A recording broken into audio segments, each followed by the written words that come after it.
Assalamualaikum warahmatullahi wabarakatuh. A'udzu billahi minasyaitonir rajim. Bismillahirrahmanirrahim. Alhamdulillahi rabbil alamin, wassalatu wassalamu ala sayyidina Muhammadin asyrafil mursalin wa ala alihi wa sahbihi ajma'in. Subhanaka la ilma lana illa ma 'allamtana innaka antal alimul hakim. Wala hawla wala quwwata illa billahil aliyyil azim. Radina billahi rabba wa bil islami dina wa bi Muhammadin nabiyyan wa rasula. Allahumma a'inna ala dzikrika wa syukrika wa husni ibadatik. Rabbi yassir wa la tu'assir, fa inna taysir alayka yassir rabbi tamimil khair. Alhamdulillah, syukur pada Allah Subhanahu wa taala. Selesai kita menunaikan solat fardhu maghrib secara berjemaah, dan insya-Allah kita masih lagi bersama dengan Rasulullah sallallahu alaihi wasallam melalui kitab karangan Syekh Safiur Rahman Al-Mubarakfuri, sebuah kitab yang menceritakan perjalanan hidup seorang manusia yang paling diredai oleh Allah Subhanahu wa taala, yaitu Muhammad bin Abdullah sallallahu alaihi wasallam. Sirah Nabi mengambil tempoh selama 63 tahun. 53 tahun kehidupan Nabi di Mekah, 10 tahun kehidupan Nabi di Madinah. 53 campur 10, 63 tahun, itulah umur Rasulullah sallallahu alaihi wasallam.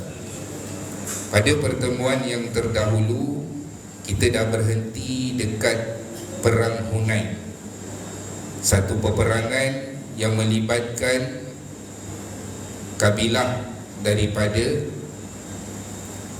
luar, iaitu Khawazim. Khawazim ni dia sama kuat macam Quraisy Mekah. Quraisy Mekah menentang Rasulullah sallallahu alaihi wasallam di dalam peperangan Hunain. Dan dalam peperangan ini, kali ini orang-orang Ansar bersama dengan orang-orang Mekah. Selepas peristiwa pembukaan kota Mekah, ramainya orang-orang Mekah yang masuk Islam, dan kali ini peperangan melibatkan orang daripada Mekah dan juga Madinah. Gabunglah tuan-tuan. Dan ketika itu jumlah tentera Islam sebanyak 10,000 tentera. 10,000 tentera. Maka sebahagian daripada sahabat ni kata apa? Kali ni jumlah kita lagi banyak. Kalau sikit pun kita boleh menang, ini kan banyak, mesti kita akan menang. Nampak tuan-tuan? Dulu 313 lawan 1000. Kemudian berapa lagi jumlah? Semuanya jumlahnya adalah sedikit bagi tentera Islam. Dan kali ini jumlah tentera Islam ramai. Maka sebahagian sahabat kata, kalaupun sikit kita boleh menang, ini kan ramai, kita akan menang. Tuan-tuan, Allah puji pada pusingan pertama di dalam peperangan Hunain ini, saf peperangan yang dipimpin oleh sahabat kucar kacir tuan-tuan, akibat daripada serangan handap daripada kabilah Khawazim. Dan kemudian barulah Allah memenangkan tentera-tentera Islam. Dan ketika itulah banyaknya tawanan perang tuan-tuan. Antaranya 6,000 tentera yang ditawan oleh tentera Islam. Dan kemudian sebahagiannya daripada 24,000 ekor unta tuan-tuan. 24,000, penuh stadium. Stadium orang pun 24,000 memuatkan, 24,000 pun boleh penuh. Ini unta tuan-tuan, 24,000 ekor unta dan 40,000 ekor kambing. Tenteranya 6,000 tentera. Banyaknya tawanan perang tuan-tuan. Dan ketika itulah Rasulullah sallallahu alaihi wasallam mengagihkan harta rampasan perang. Tuan-tuan, Nabi agihkan harta rampasan perang. Banyaknya Nabi berikan kepada orang-orang Mekah yang baru masuk Islam ni. Sebahagian daripada sahabat Ansar, dia kata apa? Ialah Muhammad kan daripada Mekah, mesti Muhammad akan lebihkan kawan-kawan yang dekat Mekah. Tuan-tuan, macam kita lah, kita jadi YP kan, kita mesti lebihkan Jijan. Kita mesti lebihkan Wan Jijan. Kita Wan Jijan, kita akan lebihkan Jijan. Banyak peruntukan dapatkan Jijan. Maka sahabat pun kata macam tu. Sebahagian orang Islam daripada Mekah yang baru masuk Islam, kemudian berperang dengan Nabi SAW, menang peperangan tersebut, dapat harta rampasan. Nabi bagi banyaknya kepada orang-orang Mekah. Dan sebahagian sahabat kata, dia kata apa? Dia kata, pedang kami yang dibasahi darah, orang lain pula yang mendapatkan nama. Tuan-tuan, dan akhirnya berita ketidakpuasan hati orang-orang Ansar ini sampai kepada Rasulullah sallallahu alaihi wasallam. Antaranya Sa'ad bin Ubadah, wakil daripada Ansar ini, datang kepada Nabi. Dia kata, ya Rasulullah, orang Ansar berbunyi. Mereka kata, kamu berikan banyak harta kepada orang-orang Mekah, orang-orang Ansar sikit pun kamu tak beri. Lalu Rasulullah sallallahu alaihi wasallam tanya kepada Sa'ad bin Ubadah, wahai Sa'ad, kamu sendiri macam mana? Kamu sendiri macam mana? Dan Sa'ad bin Ubadah kata, ya Rasulullah, aku sebahagian daripada kaumku. Maksudnya Sa'ad bin Ubadah pun nak juga harta rampasan perang tersebut. Maka Nabi SAW arahkan Sa'ad bin Ubadah, kumpulkan di dalam lembah ini hanya orang-orang Ansar sahaja. Orang Muhajirin pun nak datang juga masa tu. Sebab apa? Sebab Nabi nak berucap, mungkin ada ilmu ataupun amanat yang nak disampaikan. Muhajirin pun nak masuk. Dia kata tak, ini untuk orang Ansar sahaja. Bila semua orang Ansar dah berkumpul, maka Nabi SAW tanya kepada mereka, aku dengar ada bunyi-bunyi yang menyatakan aku melebihkan orang-orang Mekah, benarkah? Maka sahabat-sahabat daripada Ansar ni kata, ya tidak Rasulullah, tak. Macam, yelah tuan-tuan rasa bersalah kan. Maka Nabi SAW sebut kepada orang Ansar, wahai orang-orang Ansar, dahulu kamu ini berperang. Aus dan Khazraj kan berperang puluhan tahun. Aku datang, aku mendamaikan kamu. Dahulu kamu menyembah berhala, aku datang, aku bawa kamu menyembah Tuhan yang sebenar. Dahulu kamu miskin dan susah, aku datang dan aku memberikan rezeki kepada kamu daripada peperangan-peperangan yang kita masuk selama ni. Kemudian orang Ansar pun jawab, kamu Nabi tanya, kamu tak reda ke? Maka orang Ansar pun jawab, ya Rasulullah, sesungguhnya kurniaan Allah dan Rasulnya lah kurniaan yang terbaik. Tuan-tuan, Nabi jawab kepada mereka lagi. Nabi kata apa? Wahai orang-orang Ansar, kamu boleh kata. Tadi kan Nabi kata apa? Nabi kata, aku datang memberikan agama kepada kamu, aku damaikan kamu, aku berikan kamu rezeki. Tuan-tuan, lepas tu Nabi jawab, kamu boleh kata dekat aku macam ni. Contoh, kamu boleh kata dekat aku macam ni, dulu dalam keadaan kamu didustakan, kami orang Ansar lah yang membenarkan kamu. Dulu kamu datang ke sini dalam keadaan kamu tak ada rumah, tak ada harta, kamilah yang memberikan rumah dan tempat tinggal kepada kamu. Dahulu Muhammad kamu diperangi, kamilah yang bersama dengan kamu berperang menentang dengan musuh-musuh kamu. Maksudnya Nabi kata, wahai Ansar, kamu nak jawab macam ni pun boleh sebenarnya, tapi kamu tak memilih untuk nak jawab macam tu.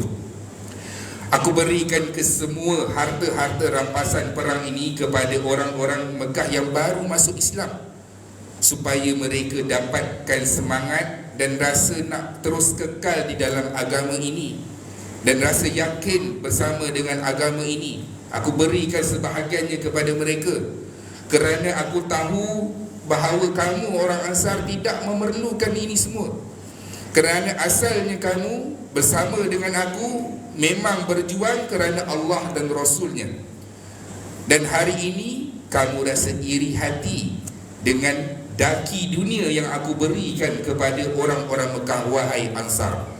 Kamu tak reda ke orang-orang Mekah membawa balik unta-unta dan kambing-kambing dan kamu membawa aku bersama dengan kamu ke negeri kamu. Maksudnya Nabi bagi tahu, wahai orang Ansar, tak reda ke yang Mekah ni dapat harta, tapi kamu bawa balik pulang aku. Aku duduk bersama dengan kamu. Walaupun aku orang Mekah, aku tak pilih untuk duduk dan kekal di Mekah. Aku pilih untuk kekal duduk bersama dengan kamu di Madinah. Maka berhamburanlah air mata para sahabat, tuan-tuan. Barulah mereka sedar yang bahawasanya mereka lah yang sebenarnya beruntung, kerana di bumi mereka, kampung mereka diduduki oleh Rasulullah sallallahu alaihi wasallam. Kemudian tuan-tuan, habis daripada perang tersebut, perang Hunain, sebahagian daripada kabilah Khawazim ini pergi ke Taif. Tak habis lagi perang, tuan-tuan. Mereka pergi ke Taif. Apa yang mereka buat? Mereka jumpa dengan kabilah Bani Saqif. Kabilah Bani Saqif di Taif ni berkomplot untuk sama-sama lawan dengan orang-orang Muhammad. Maksudnya tak habis lagi perang. Bila tak habis lagi perang, Taif ni dia satu negeri yang mana kita katakan kalau kat Malaysia ni dia macam Cameron Highland lah. Dia tanah tinggi yang sejuk. Dia ada tanaman anggur. Kalau tuan-tuan tengok dekat sana ada jual rose. Di tempat yang musim dia adalah tempat tinggi yang sejuk. Tuan-tuan, bila Rasulullah sallallahu alaihi wasallam tahu bahawa Khawazim ini bergabung dengan kabilah Bani Saqif, Rasulullah sallallahu alaihi wasallam sampai datang ke Taif, tuan-tuan, satu negeri yang pernah mencedera parahkan Rasulullah sallallahu alaihi wasallam waktu Nabi dengan Zaid bin Harisah pergi dakwah di mana? Di Taif dulu. Dan kali ini Taif ini berkomplot sekali lagi dengan Khawazim nak lawan Rasulullah sallallahu alaihi wasallam. Nabi tahu Khawazim ini berkomplot dan Nabi pun datang, tuan-tuan. Orang-orang Taif ni dia mahir dengan apa? Dengan panah, dengan tombak, serangan jarak jauh ni lah kita panggil. Dan kebetulan kedudukan mereka yang tinggi, apabila dia dipanah, tentera Islam dihujani dengan panah, tuan-tuan, ramai di kalangan sahabat yang mati syahid. Dan Nabi tidak teruskan, Nabi kepung Taif itu, tuan-tuan, lebih kurang dalam 20 hari lebih. 20 hari lebih. Macam apa, tuan-tuan? Macam peperangan Khandaq. Bila Quraisy tak dapat serang, dia buat apa? Dia kepung. Keluar pun tak boleh, masuk pun tak boleh. Duduklah dekat situ sampai bekalan makanan kurang dan mendesak mereka untuk berundur ataupun menyerah diri. Maka Nabi SAW tawar kepada sebahagian orang-orang Taif untuk apa? Untuk serah diri dan juga berundur, mengaku serah diri, surrender, tuan-tuan. Dan sebahagiannya turun, antaranya pimpinan daripada Taif ini sendiri, iaitu kabilah Bani Saqif. Dia adalah Abu Bakrah. Abu Bakrah pun turun, dan kemudian Nabi SAW arahkan mana-mana pohon kurma yang berada di Taif dipotong dan dimusnahkan. Sebahagian sahabat kata apa? Ya Rasulullah, tinggalkanlah sedikit untuk Allah dan Rasulnya. Maka Nabi SAW menerima cadangan tersebut. Kemudian sebahagiannya dibiarkan tumbuh-tumbuhan itu, pokok tersebut, untuk terus membesar, tuan-tuan. Selesai. Kemudian penduduk Taif ini sebahagiannya masuk Islam. Apabila mereka berundur, mereka serah diri, sebahagiannya masuk Islam, tuan-tuan. Bila mereka masuk Islam, mereka minta izin kepada Nabi SAW, ya Rasulullah, boleh tak kami nak simpan berhala ini? Berhala apa? Berhala Lata. Dia ada partner dia, berhala Lata dan berhala Uzza. Berhala Lata ini duduknya di Taif. Orang-orang Taif kata apa? Dia kata, ya Rasulullah, boleh tak kita simpan berhala ni? Sebab apa? Buat berhala ni dulu mahal, banyak dah modal keluar dah. Berhala ni pun besar, cantik. Boleh tak nak simpan selama 3 tahun? Nak simpan lama sikit lah, guna-guna nak buat farewell lah, majlis perpisahan ke dengan patung ni. Nabi tak benarkan. Mereka minta sebulan, ya Rasulullah, untuk nak say goodbye dekat patung berhala Lata ini, tuan-tuan. Nabi kata bukan sebulan, sehari pun tidak dibenarkan. Maka Nabi SAW arahkan Mughirah ibn Syu'bah dan juga Abu Sufyan ibn Harb untuk pergi musnahkan berhala tersebut. Abu Sufyan bin Harb ni dan juga Mughirah bin Syu'bah ini adalah orang Taif sendiri. Dialah yang menghancurkan berhala tersebut, tuan-tuan. Biasalah orang baru masuk Islam, baru lagi tuan-tuan, masih lagi menebal dia punya apa? Dia punya agama, nenek moyang dia, tradisi dia, tuan-tuan. Kemudian apa yang berlaku? Nabi SAW mendatangi orang-orang Taif, dan orang Taif yang masuk Islam ni kata apa? Ya Rasulullah, boleh tak kami masuk Islam tapi kami tak nak sembahyang? Kami masuk Islam, kami percaya Allah, kami percaya Rasul, tapi boleh tak awal-awal ni tak nak sembahyang dulu? Tuan-tuan, Nabi tak benarkan, Nabi tidak membenarkan. Boleh tak macam tu, tuan-tuan kan? Sekarang ni bukan orang Taif yang baru masuk Islam je, yang dalam Islam pun kadang-kadang masih lagi tak lekat solat dia, tuan-tuan. Bukan solat jemaah, solat sendiri pun masih tak lekat lagi. Bukannya kanak-kanak, dulu kanak-kanak solat ni nanti dah besar nanti tak lekat. Tuan-tuan, bukan kanak-kanak, dewasa, warga emas pun ada yang lagi wakil tidak masih yang meninggalkan solat, tuan-tuan. Masih tak lekat lagi solat 5 waktu. Saya tak tahu siapa, tuan-tuan. Semuanya di kalangan masyarakat kita sekeliling lah, yang ada yang tuan-tuan nampak. Wallahu a'lam.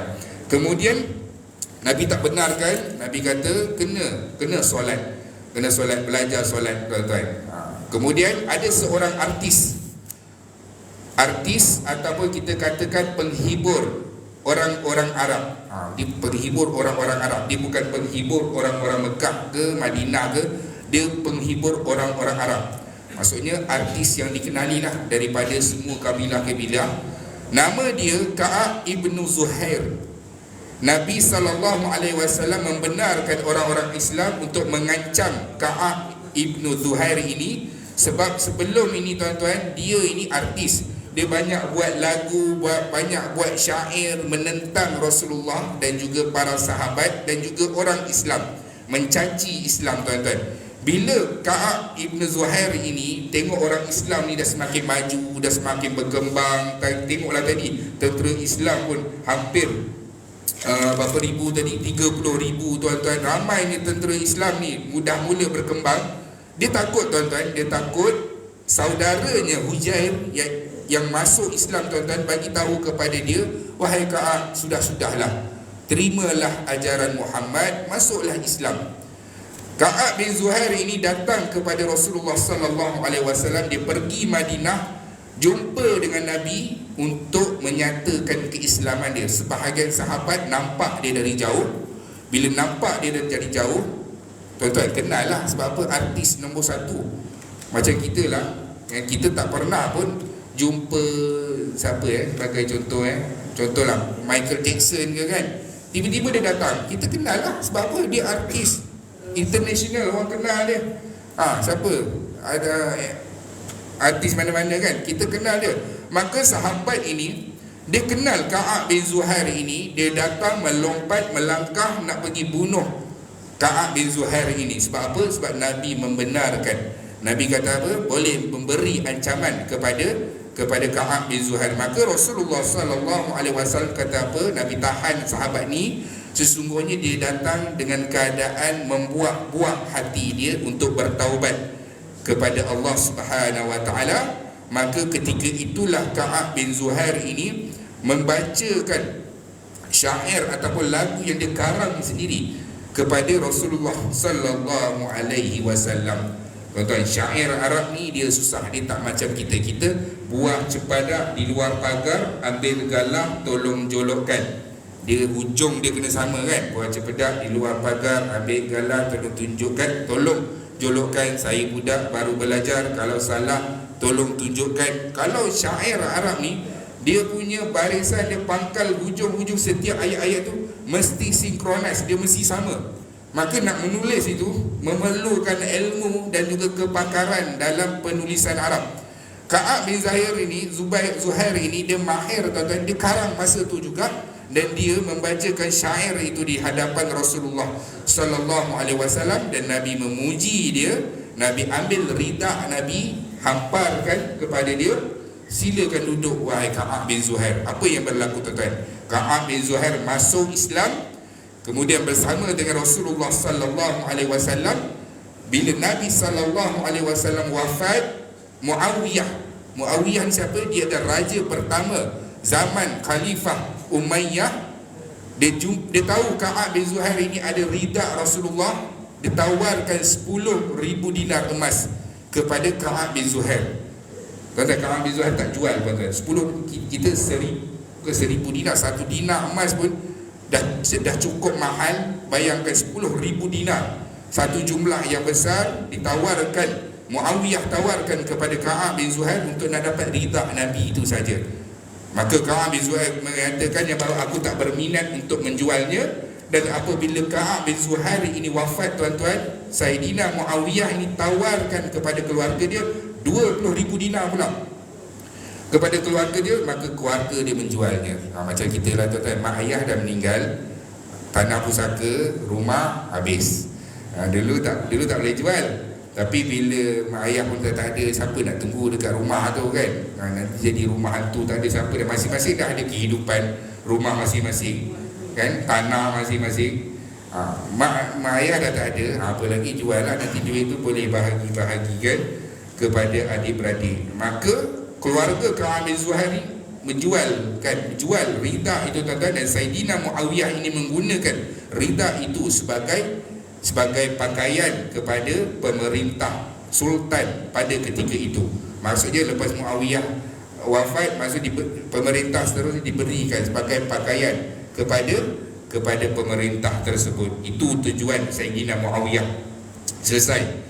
Kemudian tahun 9 Hijrah. Tahun 9 Hijrah, tuan-tuan. 9 Hijrah ni maksudnya apa, tuan-tuan? Berapa umur Rasulullah pada ketika itu? 61 ke atau ke 62. Sebab apa? Sebab dah 9 Hijrah. Nabi wafat tahun ke-10. Maksudnya berbaki lagi setahun lagi kehidupan Rasulullah sallallahu alaihi wasallam. 9 Hijrah berlaku satu lagi peperangan, dan peperangan ini dipimpin oleh Rasulullah sallallahu alaihi wasallam sendiri. Bayangkan, tuan-tuan, 61 62 nak jadi ketua panglima perang Nabi sallallahu alaihi wasallam. Saya umur baru 34. Hari tu bersihkanlah ruang depan rumah tu. Dah bersemak dah, sampai dah kena tegur kan, dah berhutan dah semua kan. Pun sajalah nak memotong, mengemas kan, memerun, orang panggil memerun. Habis sakit satu badan. Itu baru umur 34. Rasulullah umur 62 tahun. Orang Jijan 62 tahun kuat lagi. Pergi kebun pukul 8 syap, dia panckat masuk kebun. Ajaklah dia ngetih ke, dia tak akan ngetih. Dia nak masuk kebun dulu. Kalau sebabkan Zuhur nak sembahyang jemaah. Orang Jijan dia macam Rasulullah sallallahu alaihi wasallam. Makin tua makin kuat, bagi semangat. Kita tak berperang pun tak apalah, tuan-tuan. Sihat supaya apa? Supaya kita boleh beribadah kepada Allah. Itu pun dah cukup bermanfaat buat kita. Apa yang berlaku? Nabi SAW memimpin satu peperangan. Peperangan ini dipanggil dengan peperangan Tabuk, tuan-tuan. Peperangan Tabuk, di mana Rasulullah SAW bersama dengan para sahabat pada bulan Rejab 9 Hijrah. 9 Hijrah dalam bulan Rejab, tuan-tuan. Tabuk ini nak pergi daripada Madinah nak ke Tabuk ini, tuan-tuan, 700 km. 700 km. Jangan kita ingat perang kat sini, Madinah sini, Tabuk tu dekat Maidin, Kota Seri Mas. 700 km, tuan-tuan. Kalau dari sini kita nak pergi Kelantan, berapa kilometer? 400 lebih kilometer. Maksudnya lagi jauh lagi tu. Itu kita naik kereta pun dan nak jam dah, kaki kebas dah nak tekan minyak tu. Rasulullah dengan para sahabat naik unta, naik kuda bersama dengan pasukan menuju ke Tabuk. Dan ketika itu pula waktunya adalah dalam musim panas. Musim panas, kita berjemur pun dah nak terbakar tu. Bayangkan padang pasir, dia punya kepanasan itu kan, dia kepanasan dia tak berpeluh tu kan, tapi dia bahang dia tu, bahang dia tak berpeluh, dia bukan panas tu, tapi kulit mengelupai, bibir jadi pecah-pecah, tuan-tuan kan. 700 km nak menuju ke Tabuk, tuan-tuan. Rasulullah sallallahu alaihi wasallam, kita naik bas dalam cuaca panas, tuan-tuan. Kalau kita naik bas pun dalam aircon pun, duduk dekat tepi cermin tu, rasa bahang dia tu, rasa bahang, panas dia walaupun kita duduk dalam aircon. Dan ketika itu musuh ini daripada mana? Musuh pada ketika itu daripada Rom. Rom iaitu daripada kawasan, daripada Rom Timur, wilayah Rom Timur, tuan-tuan, yang nak berperang ini dengan Rasulullah sallallahu alaihi wasallam. Kalau tuan-tuan ingat masa peperangan Mu'tah, Nabi hantar utusan pergi ke Mu'tah, pergi hantar surat kepada Raja Rom untuk masuk Islam. Berani Nabi, tuan-tuan, berani Nabi SAW ajak masuk Islam. Kalau kita nak bayang hari inilah Perdana Menteri kita hantar surat dekat Joe Biden, wahai Joe Biden, masuklah Islam, sembahlah Allah, tuan-tuan.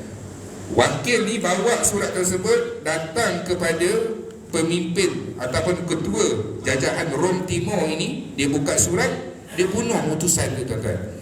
Utusan ni kan tak boleh bunuh. Dalam mana-mana peperangan ke, utusan tidak boleh dibunuh. Kalau membunuh maksudnya itu adalah jenayah perang.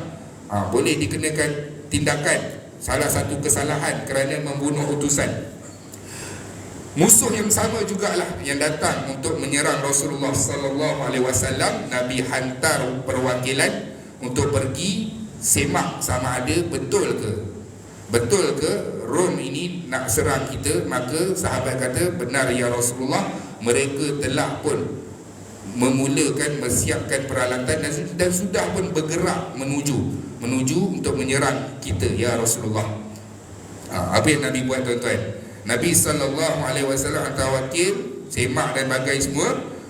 Kalau kita tengok, tuan-tuan, daripada peperangan Badar 2 Hijrah, tentera Nabi jumlahnya lebih kurang 313. Masuk pula Uhud. Dalam peperangan Uhud, Nabi SAW dan tentera Islam 700. Masuk pula dalam peperangan Khandaq, jumlah tentera Islam ramai. Kemudian masuk perang Mu'tah, Khaybar dan juga Fathul Mekah, waktu peristiwa pembukaan kota Mekah, 10,000 orang-orang Islam. Maksudnya apa, tuan-tuan? Maksudnya daripada situ kita boleh melihat perkembangan dakwah Nabi. Dakwah Nabi berapa ramai? Berapa ramai yang masuk Islam berdasarkan jumlah pasukan tentera yang masuk perang, tuan-tuan. Dalam 9 Hijrah ini, perang Tabuk, Nabi memimpin 30,000 tentera, tuan-tuan. 30,000 tentera bersama dengan para sahabat keluar menuju ke Tabuk, tuan-tuan. Ini belum lagi saya cerita nanti dalam peristiwa Haji Wada, di mana Rasulullah dengan para sahabat lebih kurang 100,000 orang, tuan-tuan. 100,000 orang mengerjakan haji nanti. Kita akan tengok pada tahun terakhir Rasulullah ataupun tahun kewafatan Nabi sallallahu alaihi wasallam. Waktu itu, tuan-tuan, Nabi bergerak dengan para sahabat, para pasukan yang susah untuk disiapkan oleh Nabi sallallahu alaihi wasallam. Yalah, ramai, tuan-tuan, nak siapkan peralatan, nak bergerak. Kalaupun bergerak, nak berehat, takkan tak berehat, tuan-tuan. Nak menuju ke Tabuk tu, berehat, kemudian mesti nak makan. Kalau kita berehat pun 5 orang dengan isteri, suami dengan anak 2 orang, berhenti dekat R&R, memang cakap kejap je, pergi toilet je, itu basuh balik. Nak jalan jauh ni, dengan mak tu dokong anak bawa pergi ronda, beli apalah, makanan tapau lah, kuih lah, apalah, macam-macam kan, tuan-tuan. Ini bayangkan 30,000 tentera bersama dengan Rasulullah sallallahu alaihi wasallam. Salah satu jumlah yang sangat besar, yang paling susah untuk disiapkan pasukan tentera ini untuk bergerak menuju ke Tabuk, tuan-tuan. Waktu inilah peristiwa di mana Nabi tanya dengan para sahabat, siapa-siapa yang nak sumbangkan harta infak untuk peperangan kali ini. Ketika itulah Saidina Umar bangun. Saidina Umar, dia kata, hari ini aku akan kalahkan Abu Bakar dalam infak. Aku akan kalahkan Abu Bakar dalam bentuk sedekah. Kalau tuan-tuan ingat peperangan Tabuk, tuan-tuan, para sahabat ni dia dalam ibadah ni dia ada saingan dia. Kita panggil pairing dia kan. Macam Abu Bakar dengan Sayyidina Umar. Mereka ni pesaing dalam ibadah. Kadang-kadang Rasulullah SAW duduk dengan para sahabat, Nabi tanya malam tadi siapa yang bangun qiyam. Tuan-tuan, kalau kita segan nak angkat kan, padahal bukan segan nak angkat, tak qiyam mulai pun kan. Angkat tangan tuan-tuan. Sebab apa? Sebab Nabi dalam keadaan mereka boleh menjaga keikhlasan. Nabi tanya, hari ini siapa yang ada solatkan jenazah? Sahabat bangun angkat tangan. Dan begitu juga dengan Sayyidina Umar dan juga Abu Bakar. Sayyidina Umar kata, kali ini aku akan kalahkan Abu Bakar dalam bab sedekah. Maka Nabi tanya, siapa yang nak infak untuk peperangan Tabuk? Abu Bakar pandang Umar, Umar pandang Abu Bakar, masing-masing balik ke rumah masing-masing. Tak tahu berapa banyak nak keluarkan kan. Kemudian berjumpa dengan Rasulullah SAW, Umar bagi sumbangan dia dan Nabi tanya, wahai Umar, apa yang tinggal kepada kamu? Berapa banyak yang kamu? Aku berikan separuh daripada harta aku kepada peperangan ini. Maksudnya apa tuan-tuan? Maksudnya kalau dalam bank dia ada 10,000, 5,000 diberikan. Okey, tak nampak sangat kan? Okey, kita ambil ni lah contoh. Dia pencen, ada duit KWSP dia lebih kurang 300,000.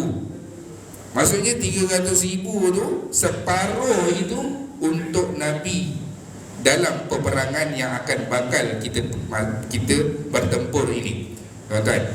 Kemudian datang Sayyidina Abu Bakar datang beri kepada Rasulullah SAW, wahai Abu Bakar, berapa yang kamu bagi dan berapa yang kamu tinggal? Wahai Rasulullah, aku tinggalkan Allah dan Rasulnya sahaja untuk keluarga aku. Maksudnya bagi semuanya, tuan-tuan. Yang ni saya yang bercakap pun tak boleh buat lah, tuan-tuan. Sebab apa? Sebab benda perkara ini, iman yang sebegini hanya ada pada Sayyidina Abu Bakar. Berikan ke semuanya, diberi, hanya meninggalkan Allah dan Rasul. Aku tinggalkan Allah dan Rasulnya sahaja untuk keluarga aku. Maksudnya Abu Bakar berikan keseluruhannya dan kata Sayyidina Umar pada ketika itu, aku memang tidak boleh mengalahkan Abu Bakar dalam apa sajalah persaingan dalam bab ibadah dan sebagainya.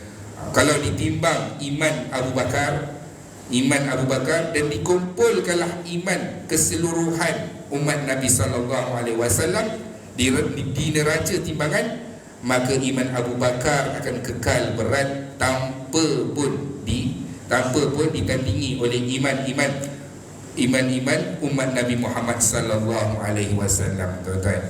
Kita tak dapat ikut, tuan-tuan, tapi kita boleh ambil manfaat daripada kisah para sahabat ini dalam apa-apa jua ibadah yang mereka lakukan kepada Allah dan Rasulnya. Satu-satunya ibadah sedekah yang Allah kata, dunia pun aku balas, akhirat pun aku balas. Maksudnya dunia pun dah dapat kelebihannya, akhirat pun aku akan beri juga kelebihannya, dan tidak akan berkurang duit orang yang bersedekah. Memanglah hakikatnya tadi kita datang bawa dompet, dalam ada RM50, 10. Kita ambil 20. Tak ada kan lepas kita sembahyang kita buka tiba-tiba jadi 50 ke 100. Dia akan kekal. Secara zahirnya memang begitu, tuan-tuan. Tapi Allah akan tambahkan, Allah akan gandakan daripada sudut dan keadaan yang kita tak sangka-sangka. Mungkin kita tengah sesak, tuan-tuan, tiba-tiba masa tu Allah datangkan pertolongan. Tiba-tiba kita sesak, tuan-tuan, dia berlaku beginilah. Contoh, dia berlaku begini. Dulu saya duduk kuartus pusat kediaman untuk pelajar-pelajar USIM. Pelajar-pelajar USIM, duduk dengan isteri saya. Percuma lah, tuan-tuan.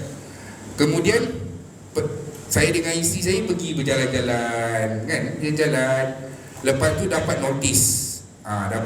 Kena berpindah. Kena berpindah, tuan-tuan. Kena berpindah awal-awal kahwin dahulu, kena berpindah. Jadi nak berpindah ni kena modal. Kena modal. Dia bukannya pindah aja kan. Kalau hijrah Nabi SAW bawa beg apa semua sekadarnya lah. Jadi bila pindah ni dia nak ada, ialah dulu peti ais disediakan, semua disediakan. Memang saya tak ada beli apa-apa pun awal-awal kahwin dahulu. Kebetulan duit kan, kalau kita dah sign pencen dengan tuan-tuan kan boleh keluar duit akaun apa, akaun satu, akaun apa dah saya pun tak pastilah, dah lama dah tinggal. Jadi kita boleh keluarkan duit tu, duit yang selama yang kita dah bekerja ni, sebab kita ambil pencen. Maka bila dapat kebetulan pada masa itu duit tu keluar, tuan-tuan, alhamdulillah lah, boleh apa? Boleh beli katil, boleh beli tilas, sebab dulu memang semua tersedia. Bolehlah beli peti ais, boleh beli barang-barang rumah. Alhamdulillah, pindahlah ke Jijan, depan rumah kedai arwah Sani dahulu. Kan ada rumah Cik Man kan dekat depan tu. Saya pindah dekat situ awal-awal dulu. Awal-awal dulu dekat situ. Sebab apa? Sebab kena pindah. Kadang-kadang Allah Subhanahu Wa Taala mentakdirkan rezeki tu waktu yang tepat-tepat, waktu kita memerlukan. Kalaulah duit tu saya dapat dalam keadaan saya masih duduk lagi dekat rumah kuartus kediaman tu, mungkin dah berkurang ke. Yelah kan, suami isteri berdua jalanlah kerja dia kan. Jalan, minggu ni nak jalan mana, minggu ni jalan mana, nak check in mana, nak pergi mana, habis round. Sampai dah tak tahu dah nak pergi mana kan. Maka duit tu akan habis lah, tak tahu ke mana. Tapi Allah tu yang mengatur kan. Dia susun cantik. Waktu ini Fauzi guna duit ni dah, jangan nak pergi mana-mana dah, guna duit ni beli barang-barang keperluan rumah dan sebagainya. Begitulah juga yang diberitahu oleh Rasulullah SAW. Orang yang bersedekah ini tidak dikurangkan sedikit pun, Allah akan ganti tuan-tuan di atas muka bumi Allah lagi, dalam keadaan kehendak Allah. Dalam keadaan kehendak Allah. Kadang kita berdoa tuan-tuan, ya Allah, contohlah kita teringin nak kereta BMW kan, kita nak BMW, kita bercita-cita, memang kita boleh beli BMW, buat loan dan sebagainya. Tapi Allah tak izinkan kita pakai kereta Ativa je. Contoh, kita pakai Ativa je. Sebab apa? Sebab Allah tahu kalau kamu pakai BMW, memang duit loan apa semua kamu lepas. Tapi dengan komitmen nak tukar minyak hitam, servis kan, dia satu jumlah yang besar. Tapi kalau kamu pakai kereta yang bawah sikit daripada BMW, maka itulah kemampuan kamu. Maka kamu berdoa untuk dapat BMW, tapi Allah berikan kepada kamu mengikut kehendak Allah dan sesuai untuk kamu. Bukan sebab Allah tak memakbulkan doa kamu tuan-tuan. Macam doa ibu lah tuan-tuan. Saya mengapu-apu tadi. Macam doa ibu lah. Dulu saya ada berjiran, masa saya darjah 5, darjah 6. Jiran saya ni, dia ada seorang anak, lebih kurang bayi saya lah, atas sikit daripada saya. Dia memang balik lambat. Mak dia kata, keluarlah kau, baliklah lambat kan. Dilanggar adik lori kan, baru tahu. Tak tahu, hari-hari dia ulang benda. Asal anak dia lambat lori. Tuan-tuan, anak dia memang meninggal dunia. Memang kemalangan. Siapa yang langgar dia tuan? Lori yang melanggar dia. Lori yang dilanggar dia. Jadi makbul tuan-tuan doa tu. Jadi dengan anak ke apa ke, sebaiknya sebutlah perkara-perkara yang baik, kerana doa ibu ni dimakbulkan oleh Allah. Doa Allah tengok ke ibu ni jenis solat ke tak solat? Tidak tuan-tuan. Allah tak tengok pun ibu tu jenis solat tak solat. Mana-mana anak yang menyakiti hati ibu, kalau ibu tu berdoa, kata takkanlah Allah nak makbulkan doa ibu saya. Ibu saya ni sembahyang pun tak tutup aurat, keluar dengan lelaki ini, takkanlah Allah nak makbulkan. Tuan-tuan, sakiti hati ibu, walaupun ibu tu jenis tak sembahyang sekalipun, Allah akan memakbulkan. Kalau ibu tu jenis sembahyang lah, lagi tajam lah tuan, lagi tajam, lagi padu doa dia tu, lagi kuat penerimaan Allah Subhanahu Wa Taala tu. Jadi hati-hati anak-anak. Dia anak-anak tak ada. Kita lah anak-anak, siapa yang ada mak ayah lagi, hati-hati, jangan lukakan hati orang tua kita. Itu tajuk lain tu, nanti ada tajuk khas berkaitan dengan ibu bapa. Seronok tu tuan-tuan. Nanti ada masa kita cerita tajuk ibu dan bapa bawa anak-anak. Biar saya kan ya. Betul-betul tuan-tuan. InsyaAllah kesan tuan-tuan. Balik ni taat anak itu dengan mak ayah dia, insyaAllah. Tuan-tuan. Jadi saya rasa sekadar itu dulu, insyaAllah nanti kita akan sambung dalam peristiwa apa yang berlaku di dalam peperangan Tabuk itu tuan-tuan. Ada banyak kisah yang pengajaran yang boleh kita ambil pada pertemuan yang seterusnya. Yang baik datang daripada Allah, yang lemah adalah kelemahan saya sendiri. Maafkan saya sekiranya terlebih celoteh ataupun lari daripada tajuk. Kadang-kadang kita menyambil tuan-tuan kan, apa yang terlintas tu kita sampaikan saja. Asbab daripada kita membaca sirah dan mendengar sirah Nabi Muhammad sallallahu alaihi wasallam, Allah himpunkan hendaknya di mahsyar nanti bersama dengan para nabi dan para rasul. Dekat dunia ni tuan-tuan, apa-apalah kita punya idola lah, pemimpin mana ke, pemimpin itu ke, A ke B ke tuan-tuan, akhirnya kita nak apa tuan-tuan? Kita nak duduk bersama dengan Rasulullah, nak dapat syafaat Nabi sallallahu alaihi wasallam. InsyaAllah. A'udzubillahi minasyaitanirrajim. Bismillahirrahmanirrahim. Alhamdulillahirabbil alamin, wassalatu wassalamu ala asyrafil anbiya'i wal mursalin wa ala alihi wa sahbihi ajma'in. Ya Allah, ya Tuhan kami, ampunkanlah dosa-dosa kami, dosa kedua ibu bapa kami, dosa ahli keluarga kami, dosa rakan-rakan kami.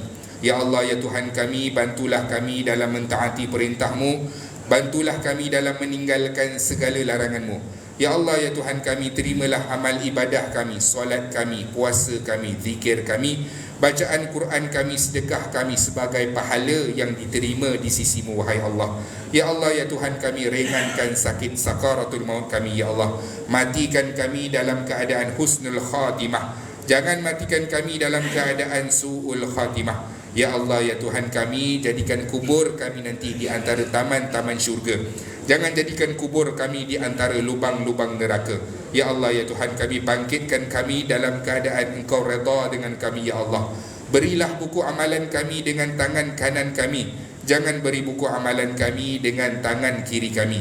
Ya Allah, ya Tuhan kami, hisab dan timbanglah kami dalam keadaan ihsan, ya Allah. Permudahkan proses timbangan mahsyar kami nanti, ya Allah. Pimpinlah kami dalam meniti titian sirat-Mu, ya Allah. Himpunkan kami, kedua ibu bapa kami, ahli keluarga kami, rakan-rakan kami ke dalam syurga Firdaus-Mu tanpa hisab dan azab, dan jauhkanlah kami daripada azab api neraka Jahannam. Rabbana atina fid dunya hasanah wa fil akhirati hasanah wa qina adzaban nar. Wa sallallahu ala sayyidina Muhammad wa ala alihi wa sahbihi wa sallam.